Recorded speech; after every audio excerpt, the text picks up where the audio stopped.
Picture this.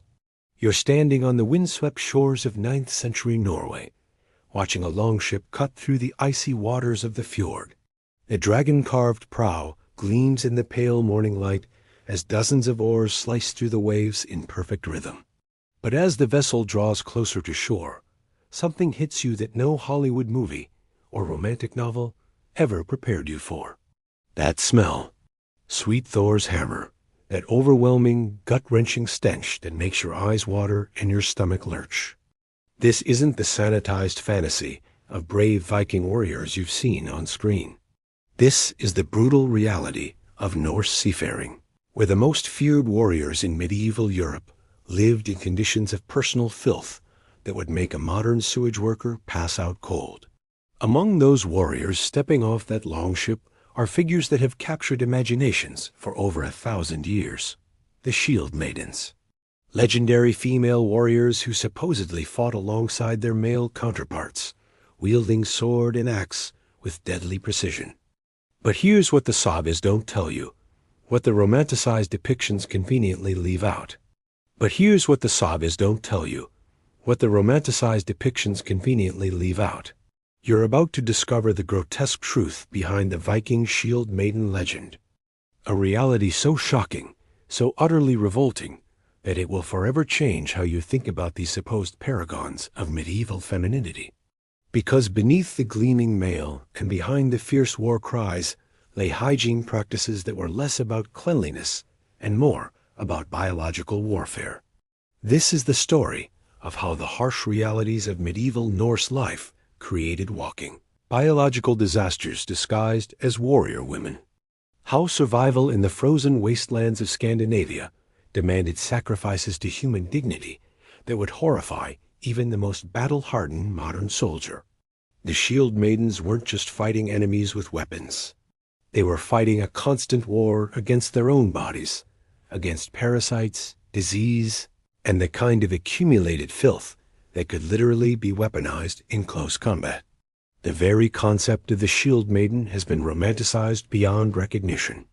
We imagine fierce, beautiful women with flowing hair and pristine armor, fighting with the grace of dancers and the ferocity of lions.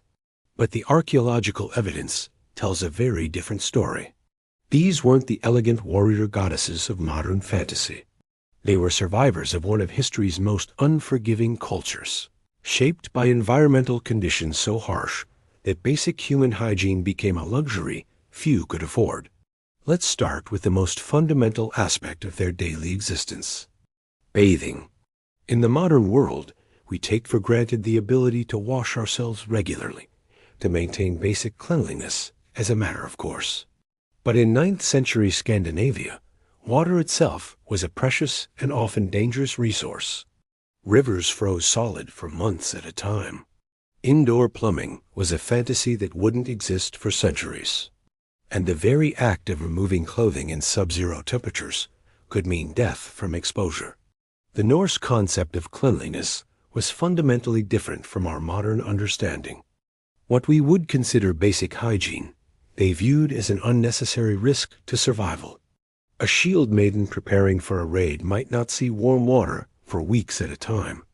She would sleep in the same clothes she fought in, ate in, and performed every bodily function in. Her undergarments, if she wore any at all, would become breeding grounds for bacteria and parasites that fed on her unwashed flesh while she slept. But here's where the horror truly begins to unfold. The Shield-maidens didn't just accept this filth as an unfortunate consequence of their lifestyle. They weaponized it. Norse warriors understood that in close combat, every advantage mattered. And what advantage could be more demoralizing to an enemy than the overwhelming stench of months-old human waste and rotting organic matter? Imagine facing a Shield-maiden in battle. She charges toward you, her battle cry echoing across the field, her weapon glinting in the pale northern sun. But before her blade can reach you, the smell hits. A combination of unwashed flesh, fermented sweat, rancid animal fat used to waterproof clothing, and human waste that has been accumulating in the fibers of her garments for months. The psychological impact would be devastating. This wasn't just a warrior attacking you. This was a walking plague vector, a biological weapon disguised as a human being. The clothing itself became part of this horrifying equation. Viking Age textiles were primarily wool and linen, materials that absorbed and retained organic matter with frightening efficiency. A shield-maiden's woolen tunic would soak up every drop of sweat, every splash of blood, every accident of bodily function, creating layers upon layers of accumulated filth that built up over time like geological strata. The outer layer might appear relatively clean, but beneath lay months or even years of human secretions, slowly decomposing in the fabric. These garments were rarely, if ever, washed in the way we understand washing. Water was too precious and soap too rare for regular use. Instead, Norse women would air their clothes when possible, perhaps scrape off the worst accumulations of dirt and grime. But the deep-seated filth remained embedded in the fibers like a permanent stain on their humanity. The hair presented its own unique challenges and horrors. Long hair was a mark of status among Norse women, including the Shield-maidens. But maintaining long hair, without regular washing and proper tools, created conditions perfect for parasitic infestation. Lice, fleas, and other vermin would establish permanent colonies in the thick, unwashed locks, feeding on scalp oils and dead skin, while laying eggs that would hatch into new generations of blood-sucking torment. The traditional Norse solution to this problem was both practical and revolting. Rather than cutting their hair short, which would have been a sign of shame or slavery, shield-maidens would coat their locks with animal fat, typically from seals or whales when available. This grease was supposed to suffocate parasites and protect the hair from the elements. In reality, it created an even more attractive environment for insects, while adding the stench of rancid fat to their already overwhelming body odor. Picture a shield-maiden preparing for battle, working this foul-smelling grease through her hair with her fingers, feeling the writhing movement of insects disturbed by her ministrations. The fat would mix with accumulated dirt, dead skin, and insect waste to create a paste-like substance that coated each strand of hair like armor. But this wasn't protection. It was a prison, trapping both wearer and parasite in a symbiotic relationship of mutual disgust. The psychological toll of living in such conditions cannot be overstated. These women were warriors, expected to project strength and fearlessness in the face of death. Yet they were simultaneously prisoners of their own bodies, constantly battling not just human enemies, but the microscopic armies that lived within their clothing and hair. The itching would have been constant and maddening. The smell would have been a source of both shame and strange pride. They were walking contradictions, powerful and helpless, fierce and vulnerable, all at the same time. But perhaps most disturbing of all was how this became normalized within Norse society. The shield-maidens didn't see themselves as victims of poor hygiene. They saw themselves as adapted to their environment, as tough enough to endure what softer peoples could not. Their filth became a badge of honor, proof of their ability to survive conditions that would break lesser individuals. This normalization extended to every aspect of their social interactions. Courtship, friendship, even religious ceremonies all took place within this context of overwhelming human stench. The Norse developed elaborate social codes that worked around the reality of universal body odor, creating a culture where the ability to function normally, despite revolting personal hygiene, became a mark of strength and maturity. Yet the true horror of shield-maiden hygiene went far beyond mere unwashed bodies and vermin-infested hair. What made their condition truly nightmarish was how the specific demands of warfare compounded every aspect of their biological degradation. When a shield-maiden went into battle, she didn't just fight with sword and shield. She fought while her body was literally consuming itself from the inside out, ravaged by malnutrition, parasites, and infections that would have hospitalized a modern person within hours. The menstrual cycle presented challenges that would make even hardened warriors weep with despair. Norse women had no access to modern sanitary products, no cotton tampons or absorbent pads to manage their monthly bleeding. Instead, they relied on whatever materials they could find. Moss gathered from forest floors, strips of cloth torn from already filthy garments, or in desperate times, nothing at all. The blood would flow freely, mixing with existing layers of grime and creating new breeding grounds for bacteria that thrived in the warm, moist environment between their legs. During raids that could last weeks or months, menstruating shield maidens became walking petri dishes of infection. The blood would attract flies and other insects, creating swarms that followed them like living clouds of torment. The smell of menstrual blood, mixed with unwashed flesh and rotting fabric, created an odor so distinctive and overwhelming that enemies could literally track Norse raiding parties by scent alone. These women weren't just fighting for territory or treasure. They were fighting while their own bodies betrayed them in the most intimate and humiliating ways possible. The dental hygiene of shield maidens deserves its own chapter in the annals of human suffering. Without toothbrushes, toothpaste, or any understanding of bacterial infection, their mouths became caverns of decay that would make a medieval plague victim seem fresh by comparison. The Norse diet, heavy in fermented fish, rancid meat, and whatever edible plants they could scavenge, created perfect conditions for tooth rot and gum disease. By their 20s, most shield maidens would have lost several teeth to decay, their remaining stumps blackened and painful, their breath capable of wilting flowers at considerable distance. But losing teeth was just the beginning of their oral nightmare. The constant pain of dental decay created a feedback loop of suffering that affected every aspect of their lives.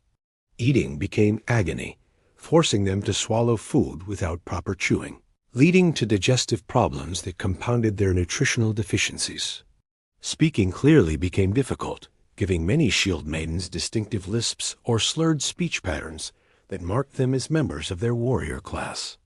Even breathing through their mouths became an assault on anyone nearby, as the stench of rotting teeth mixed with infected gums created breath that could be detected from across a battlefield. The hands and feet of these warrior women tell perhaps the most tragic story of all. Constantly exposed to moisture, cold, and trauma, their extremities developed conditions that modern medicine would classify as severe industrial injuries. Frostbite was so common that most shield maidens were missing fingers or toes, the blackened stumps wrapped in whatever cloth they could spare from their already inadequate clothing. The remaining digits were often infected, with pus-filled wounds that never properly healed due to the constant exposure to dirt and bacteria. Their feet, crammed into primitive boots made from poorly cured animal hide, existed in a state of perpetual decomposition. The boots would become waterlogged during river crossings or ocean voyages, creating perfect breeding environments for fungal infections that literally ate away at the flesh between their toes. The combination of wet leather, unwashed feet, and constant physical stress created foot odor so powerful it could clear a longhouse faster than a fire alarm. Many shield maidens developed a distinctive shuffling gait, not from warrior swagger, but from the constant pain of walking on feet that were essentially rotting while still attached to their bodies. The psychological impact of living with such extreme physical deterioration cannot be understated.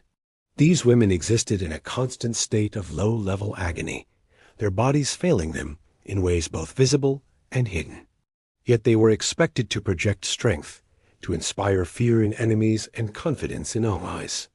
The mental fortitude required to maintain a warrior as bearing while your own flesh consumed itself from within represents a form of heroism that modern people can barely comprehend.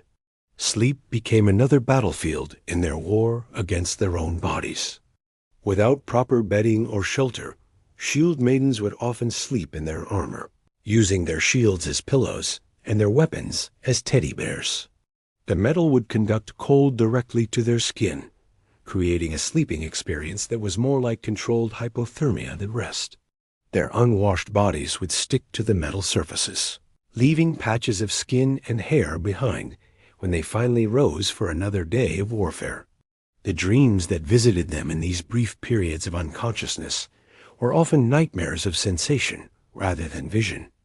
The constant itching from parasite bites would continue even in sleep, creating a restless, tormented slumber where they would wake with their fingernails bloody from scratching infected wounds. The smell of their own bodies would follow them into their dreams, creating a psychological prison where escape was impossible even in unconsciousness.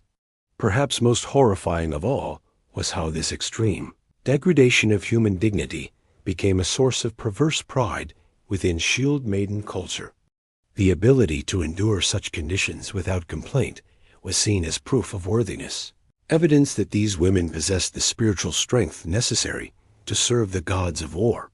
They wore their filth like armor, their stench like perfume, their suffering like jewelry that proclaimed their dedication to a way of life that demanded the ultimate sacrifice of human comfort. The social dynamics within groups of Shield-maidens created hierarchies based on who could endure the most extreme conditions without breaking. Senior warriors would deliberately subject themselves to additional hardships, refusing to wash when opportunities arose, sleeping without shelter when alternatives existed, eating spoiled food when fresher options were available. This wasn't masochism in any modern sense. It was a calculated demonstration of superiority, a way of proving that they had transcended the basic human needs that governed lesser people. But beneath this facade of controlled suffering lay a reality that even the strongest minds struggled to process. These women were slowly dying from the inside out, their bodies consuming themselves to fuel a lifestyle that demanded everything while giving nothing back in return. The infections, the malnutrition, the constant exposure to elements that would kill softer people in days, all combined to create a shortened lifespan where even reaching 30 was considered an achievement worthy of saga. The ultimate tragedy of the Shield-maiden existence wasn't their early deaths or constant physical agony.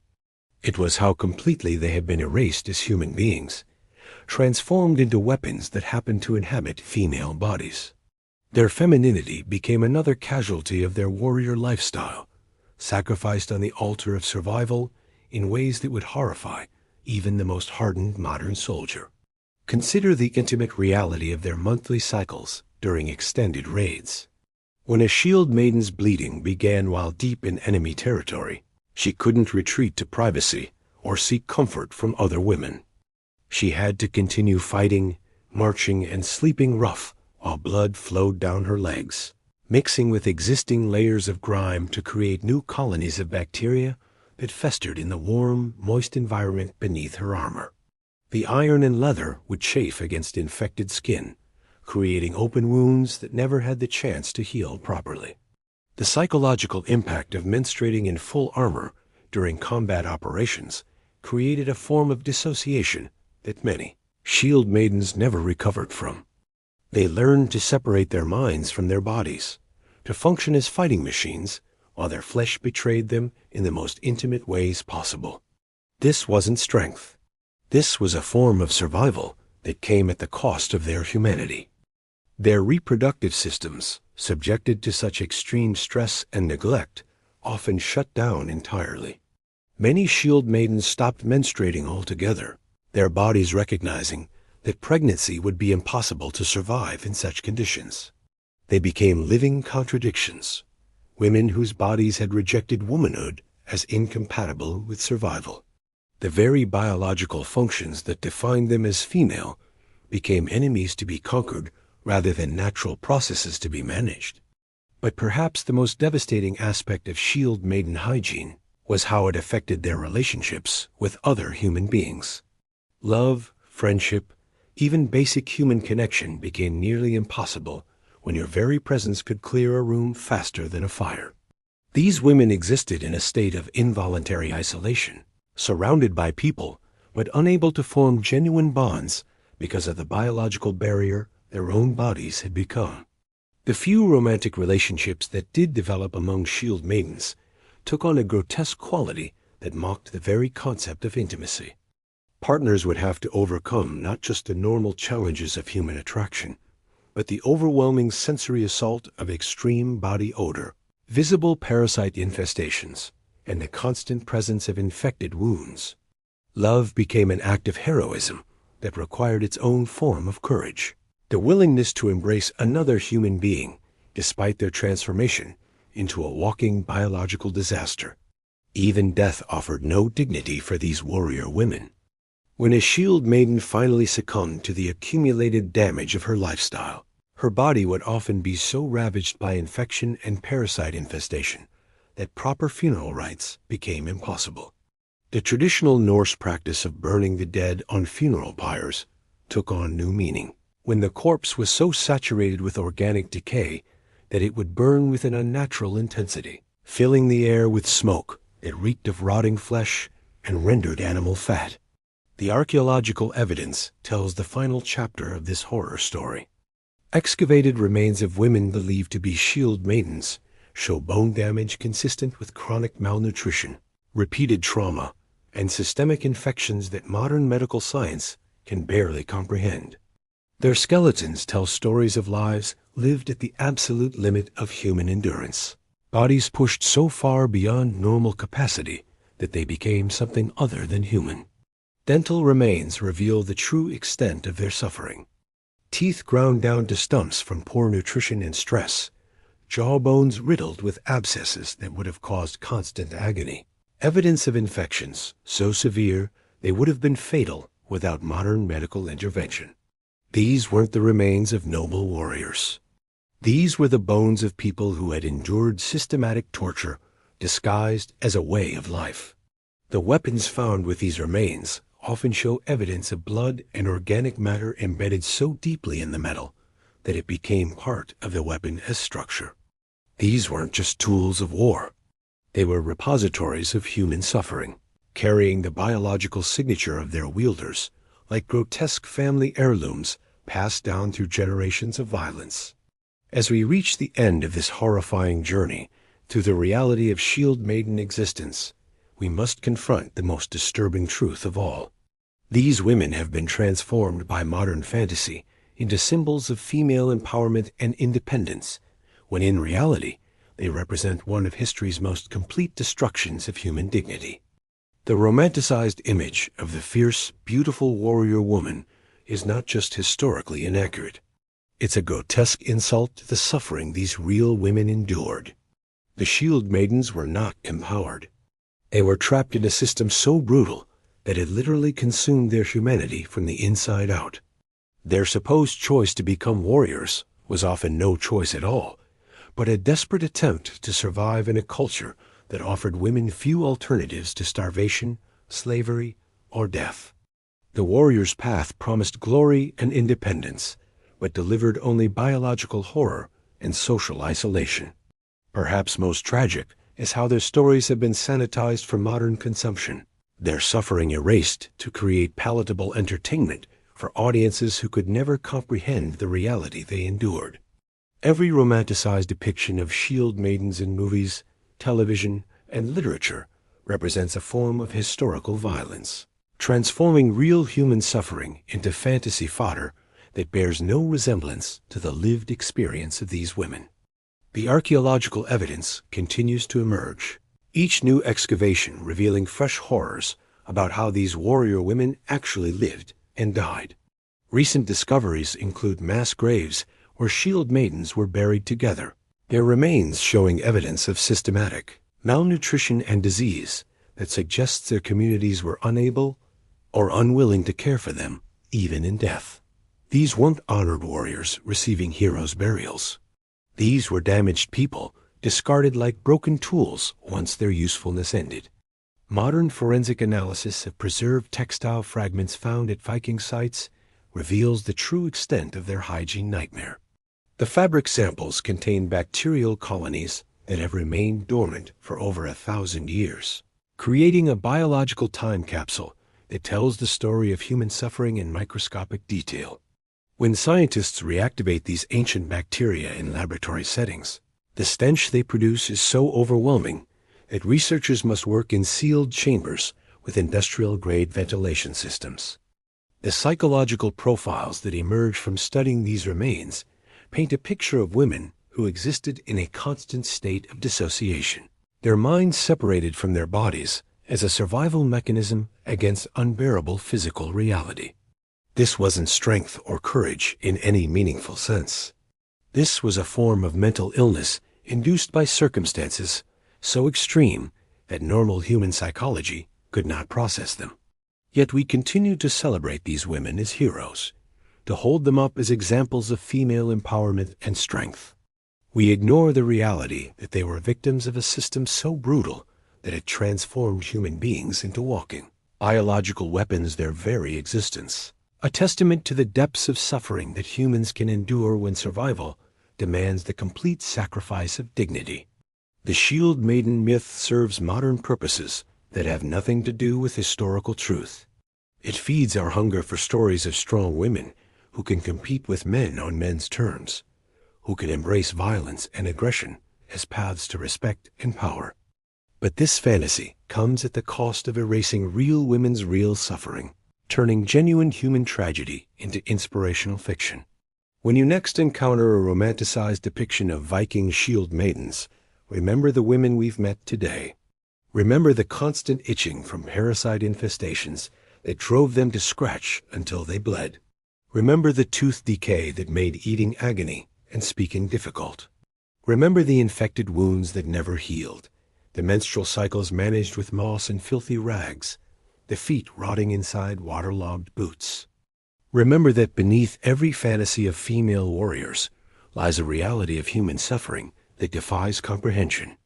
These women deserve our compassion, not our romanticization. They deserve to have their stories told honestly, not sanitized for entertainment.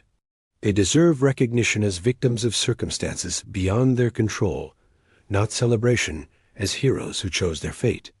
The truth about Viking shield maidens isn't a story of empowerment or strength. It is a horror story about what humans can endure when survival demands the complete destruction of everything that makes life worth living. It's a reminder that the past was not a romantic adventure, but a nightmare from which most people never awakened. As that longship disappears back into the mists of the fjord, carrying its cargo of human misery disguised as warriors, we're left with questions that have no comfortable answers. What does it mean to be strong when strength requires the abandonment of humanity? What does it mean to be free when freedom comes at the cost of everything that makes freedom valuable? The shield maidens cannot answer these questions for us. They died too young, suffered too much, and lived too briefly to offer wisdom about the choices they made or the prices they paid. All they can offer us is the truth of their existence, horrible and uncompromising as it was. And perhaps that's enough. Perhaps the real lesson of the shield maiden story isn't about female empowerment or warrior courage, but about the infinite capacity of human beings to endure the unendurable, to survive the unsurvivable, and to maintain some fragment of identity even when everything else has been stripped away.